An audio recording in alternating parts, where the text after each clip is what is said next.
नमस्कार दोस्तों, स्वागत है हमारे चैनल आरडी एजुकेशन में। आइए आज हम वृत्त के बारे में अध्ययन करते हैं। वृत्त क्या होता है, इसकी परिभाषा क्या है और कहाँ कहाँ इसकी उपयोगिता है, इनके बारे में अध्ययन करते हैं। देखिए, सबसे पहले हम वृत्त की परिभाषा के बारे में बात करें। तो वृत्त की परिभाषा क्या होती है? एक निश्चित बिंदु से निश्चित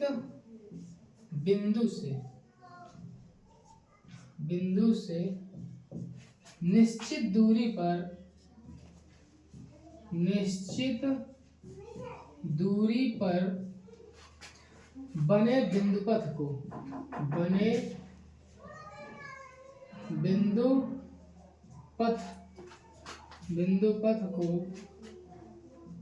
वृत्त कहते हैं।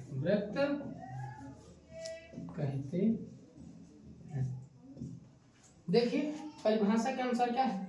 एक निश्चित बिंदु रहता है, मान लीजिए ये निश्चित बिंदु है, इससे एक नियत दूरी यानी फिक्स दूरी रहेगी, कम या ज्यादा नहीं, और इस पर उपस्थित चारों ओर बिंदुओं का जो समुच्चय होगा, इसके चारों ओर बिंदुओं का समुच्चय होगा, हमारा वृत्त कहलाता है।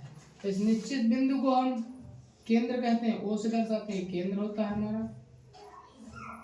जो निश्चित दूरी होती है, आर से दर्शाते हैं, हमारी त्रिज्या होती है। क्या होती है? त्रिज्या होती है। जैसे इसको बताना चाहें तो ऐसे बना सकते हैं आप, यहाँ से ये आपका वो केंद्र है, ये आपकी त्रिज्या है। इस दूरी को हम त्रिज्या, ए से लेके ओ से लेके ए तक की दूरी को हम त्रिज्या कह देते हैं, ठीक है। और ये जो पूरी आपकी लंबाई है, पथ की लंबाई, इसको हम परिधि बोलते हैं। क्या कहते हैं? परिधि बोल देते हैं, ठीक है। ये कॉमन सी परिभाषा है, थोड़ा सा देख लीजिए कि एक निश्चित बिंदु से निश्चित दूरी पर बने बिंदु पथ को वृत्त कहते हैं। निश्चित बिंदु आपका केंद्र कहलाता है, निश्चित दूरी आपकी त्रिज्या कहलाती है, जो बिंदु पथ होता है वो हमारा वृत्त कहलाता है। इसमें आ जाता है वृत्त के अंतः भाग। तो जो वृत्त के अंदर है तो ये इसका अंतः भाग है, अंतः भाग। वृत्त के जो बाहर है तो बाह्य भाग हो जाएगा, बाह्य भाग। जो इस परिधि पर मान लीजिए ए बिंदु है, बी बिंदु है, सी बिंदु है, तो ये वृत्त पर हो जाएगा, वृत्त पर, ठीक है, वृत्त पर भाग। तो ये भी आप ध्यान लेंगे, अच्छा नोट कर लीजिए। आइए हम जानते हैं कुछ महत्वपूर्ण परिभाषाएं, कुछ सूत्र देख लेते हैं। जैसे आप वृत्त की परिधि,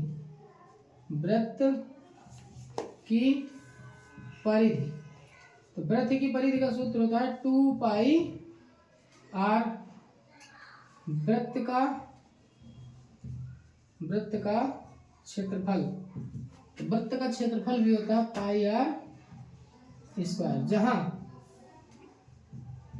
पाई आपकी 22/7 होती है, या कहीं पर दशमलव में दिया रहता है 3.14, ये पाई का मान होता है, ठीक है। तो इनको भी आप नोट करते चलिए।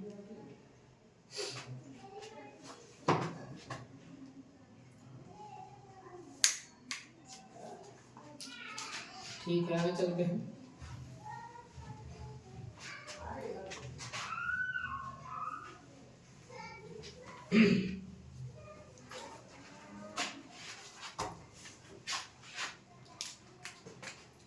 आइए कुछ परिभाषाएं जानते हैं। जैसे कोई वृत्त है आपका, ठीक, तो एक बिंदु यहाँ पे कोई है और कोई और बिंदु है, बी बिंदु यहाँ पर है। तो इस तरह से जो रेखा होती है वृत्त की परिधि को, यहाँ पे एक परिभाषा लिख देंगे, जीवा, क्रोड बोलते हैं। तो वृत्त के दो बिंदुओं को, किन्हीं दो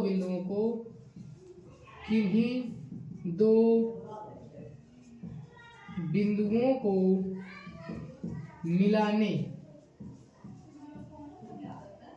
मिलाने वाली रेखा वृत्त के किन्हीं दो बिंदुओं को मिलाने वाली रेखा वृत्त की जीवा कहलाती है। क्या कहलाती है? जीवा कहलाती है। ध्यान देंगे, ये जो ए और बी है, ठीक है, ए बी रेखा आपकी ये वृत्त की जीवा कहलाएगी। क्या कहलाएगी?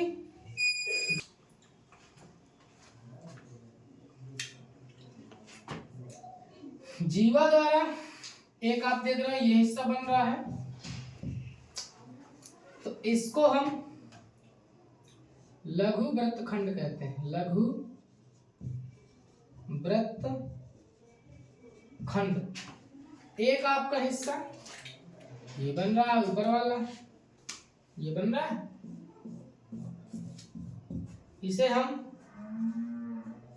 दीर्घ वृत्त खंड बोल देते हैं। दीर्घ वृत्त खंड मतलब जीवा वृत्त को दो हिस्सों में बांटती है। जीवा वृत्त को दो हिस्सों में बांटते हैं। छोटे वाले हिस्से को लघु वृत्त खंड कह देते हैं, बड़े वाले हिस्से को दीर्घ वृत्त खंड कह देते हैं। ठीक है, कभी कभी एक कंडीशन ऐसे आ जाती है कि यही आपकी यदि मान लीजिए जीवा है, वो जीवा केंद्र से होकर जाती है। ये मान लीजिए आपका केंद्र O है, तो जो जीवा केंद्र से होकर जा रहा है, लिखे दे रहा हूं, केंद्र से होकर जाने वाली जीवा, केंद्र से होकर जाने वाली जीवा को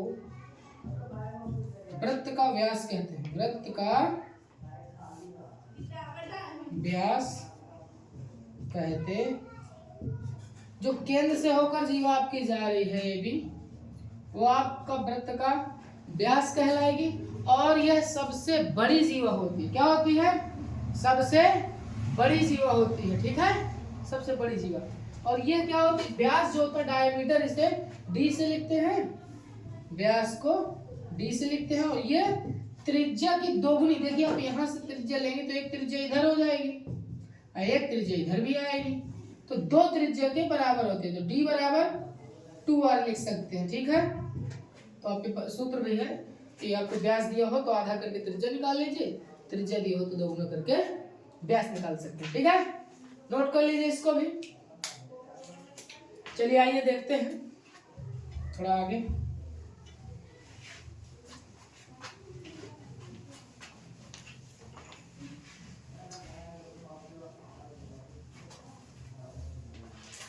अच्छा,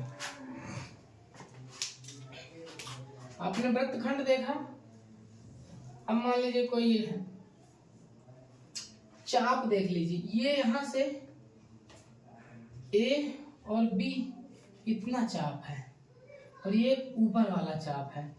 तो इस चाप को वृत्त की परिधि के किसी भी भाग को एक चाप कहते हैं। और चाप क्या होता है? ये लघु चाप कहलाया जाएगा आपका, लघु चाप। इस वाले को आप दीर्घ चाप कहते हैं। लिखते कैसे? जैसे चाप ए बी, ऐसे का चिन्ह लगा देते, एरो लगा देते हैं, फिर ऐसे ही बना देते चाप ए बी। ठीक है, ऐसे।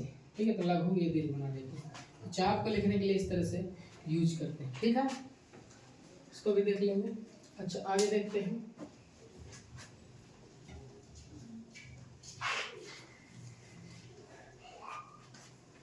हाँ, इसी में मान लीजिए केंद्र यहाँ पर ही है और यहाँ से त्रिज्या और यहाँ से त्रिज्या, ये O है, ये मान लीजिए A, ये B। ठीक है, तो आप देख रहे होंगे, स्पष्ट रूप से देख रहे होंगे। क्या देख रहे होंगे कि ये जो हमारा त्रिज्याएं है, ये भी R है, ये भी R है। तो त्रिज्याओं द्वारा जब कोई खंड बन रहा हो ऐसे, तो हम इनको त्रिज्य खंड कहते हैं।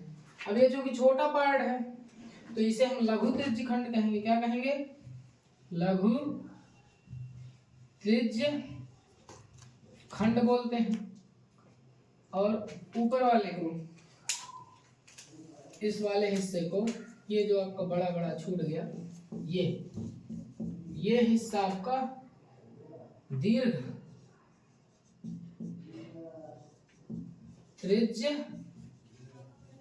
खंड कहलाएगा। दीर्घ त्रिज्य खंड कहलाएगा। ठीक है, तो आप इसे भी नोट कर लीजिए। ठीक है, नोट कर लीजिए।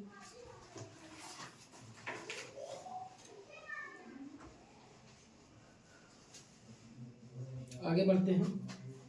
लघु त्रिज्यखंड और दीर्घ त्रिज्यखंड। चलिए आगे देखते हैं। एक प्रश्न होता है ए वाला कि मान लीजिए वृत्त के अंदर कोई चतुर्भुज बना रहता है ए बी सी डी। तो वृत्त के अंदर बने चतुर्भुज को, वृत्त के अंदर बने चतुर्भुज को, वृत्त के अंदर बने चतुर्भुज को चक्रीय चतुर्भुज कहते हैं। चक्रीय चतुर्भुज कहते हैं, चक्रीय चतुर्भुज कहते हैं आपको। ठीक है, इसकी विशेषता क्या होती है कि इसकी जो आमने सामने के कोण होते हैं, आमने सामने कोणों का योग 180 अंश होता है। यानी कि जैसे कोण ए प्लस कोण सी की बात करें तो 180 रहेगा, कोण डी प्लस कोण बी की बात करें तो 180 अंश रहेगा। मतलब इसके सम्मुख कोणों का योगफल क्या होगा, आमने सामने कोण 180 अंश होंगे। ठीक है, तो आप इसको भी लिख लीजिए। यहाँ पे परिभाषा चक्रीय चतुर्भुज, चक्रीय चतुर्भुज बोल देते इसको। ठीक है, ऐसा चतुर्भुज जो वृत्त के अंदर बना हो या जिसके चारों कोने वृत्त पर स्थित हो। ठीक है, चारों कोने इसके क्या हो, वृत्त पर स्थित हो, उसे हम चक्रीय चतुर्भुज कहते हैं। ठीक है, नोट कर लीजिए इसको। ठीक है, आइए कुछ वृत्त की प्रमेय है, थोड़ा सा उनका भी अध्ययन कर लेते हैं। ठीक, पहली प्रमेय यह है कि कोई वृत्त है, उस पर कोई जीवा है, केंद्र से जीवा पर डाला गया लंब, केंद्र से ऐसे थोड़ा बनाइए, ये ओ है। ठीक है, तो परिभाषा देखिए, और ये बी, ये यम मान लीजिए। तो एक प्रमेय है, प्रमेय 1। प्रमेय क्या है, केंद्र से जीवा पर डाला गया लंब, केंद्र से जीवा पर डाला गया लंब जीवा को समद्विभाजित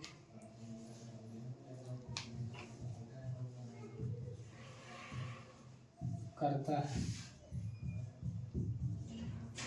हालांकि निगमन नहीं देख रहे हैं हम, आपको केवल प्रमेय बता दे रहा हूँ कि यदि ये केंद्र है ओ से ओ एम लंब डाला गया है ए बी पर, तो आपका ये वाला ए एम और एम बी बराबर होगा, ए एम और एम बी बराबर होगा।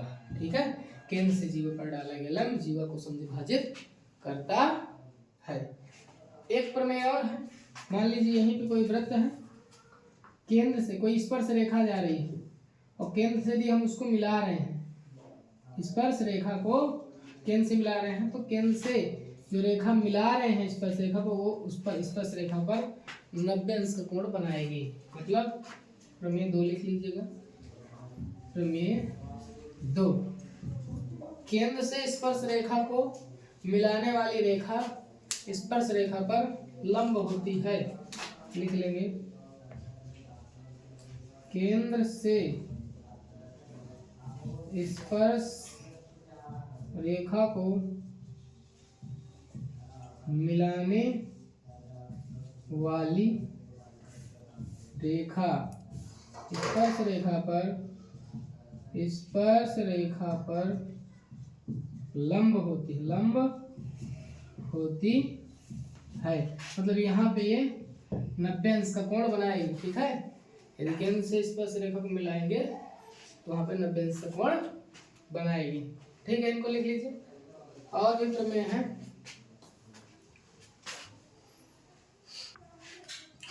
एक प्रमेय और है, जैसे मान लीजिए कोई वृत्त है, एक ही वृत्तखंड से, जैसे यहाँ पे ए और बी है, इससे कोण एक यहाँ पर बना दिया जाए और इसी से, ध्यान देना, इसी से, इसी वृत्तखंड से यहाँ पर कोण बना दिया जाए।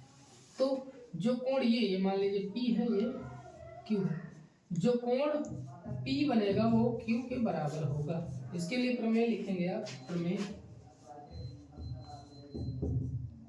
3 है, प्रमेय 3।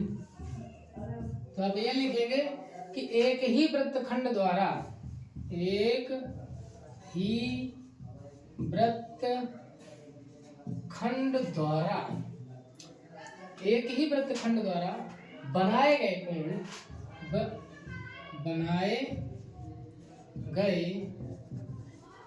बनाए गए कोण समान होते हैं, समान होते हैं या बराबर होते हैं। एक ही वृत्तखंड आप देखेंगे ए और बी से क्यू कोण भी बना है, ए बी से ही पी कोण बना है, तो ये आपस में पी और क्यू बराबर होंगे, कोण पी बराबर कोण क्यू होगा। ये आपकी एक तीसरी प्रमेय, ठीक है। एक चौथी प्रमेय भी देख लीजिए आप साथ में, प्रमेय 4, प्रमेय 4, ठीक है। इसमें क्या होता है, इसमें यह होता है कि किसी भी चाप द्वारा या किसी वृत्तखंड द्वारा, चाप बॉल द्वारा केंद्र पर जो कोण बनेगा, वो कोण जो परिधि पर बनेगा सेम चाप द्वारा, इस कोण का दोगुना होगा। जैसे यदि मैं बात करूं कि केंद्र पर आपका x बन रहा है और इधर y बन रहा है, तो a b c, तो चाप ए बी द्वारा, यहाँ पे लिख दे रहे हैं, एक ही चाप द्वारा, एक ही चाप द्वारा केंद्र पर बना कोण, केंद्र पर बना कोण परिधि पर बने कोण का दोगुना होता है। परिधि पर बने